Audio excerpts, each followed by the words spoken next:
আসসালামু আলাইকুম ওয়া রাহমাতুল্লাহি ওয়া বারাকাতুহু। প্রিয় বন্ধুরা, আজকে আমরা আলহামদুলিল্লাহ শব্দের অর্থ, ব্যবহার এবং এর ফজিলত সম্পর্কে জানব ইনশাআল্লাহ। আলহামদুলিল্লাহ শব্দের অর্থ সকল প্রশংসা মহান আল্লাহ তাআলার জন্য। এর ব্যবহার, কখন আমরা আলহামদুলিল্লাহ বলবো? যখন ভালো কোনো কিছু দেখলে, শুনলে ও কৃতজ্ঞতা জানাতে আলহামদুলিল্লাহ বলতে হয়। এছাড়া বিপদ থেকে রক্ষা পেলে অথবা সুস্থতা অনুভব করলে আলহামদুলিল্লাহ বলা হয়। আলহামদুলিল্লাহ অত্যন্ত ফজিলতপূর্ণ একটি জিকির। আলহামদুলিল্লাহ জিকিরের মাধ্যমে মহান রাব্বুল আলামিনের নৈকট্য লাভ করা যায় এবং গুনাহ থেকে মুক্তি লাভ হয়। এটি মুমিন বান্দার আত্মিক প্রশান্তি দেয়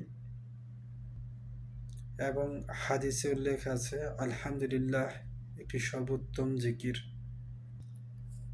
আলহামদুলিল্লাহ এটি শুধু একটি শব্দ নয়, এটি মহান রাব্বুল আলামিনের প্রতি গভীর ভালোবাসা, কৃতজ্ঞতা এবং মহান রাব্বুল আলামিনের অপার মহিমার প্রতি আত্মসমর্পণের একটি প্রকাশ, যা প্রতিটি মুসলমানের জীবনে অপরিহার্য।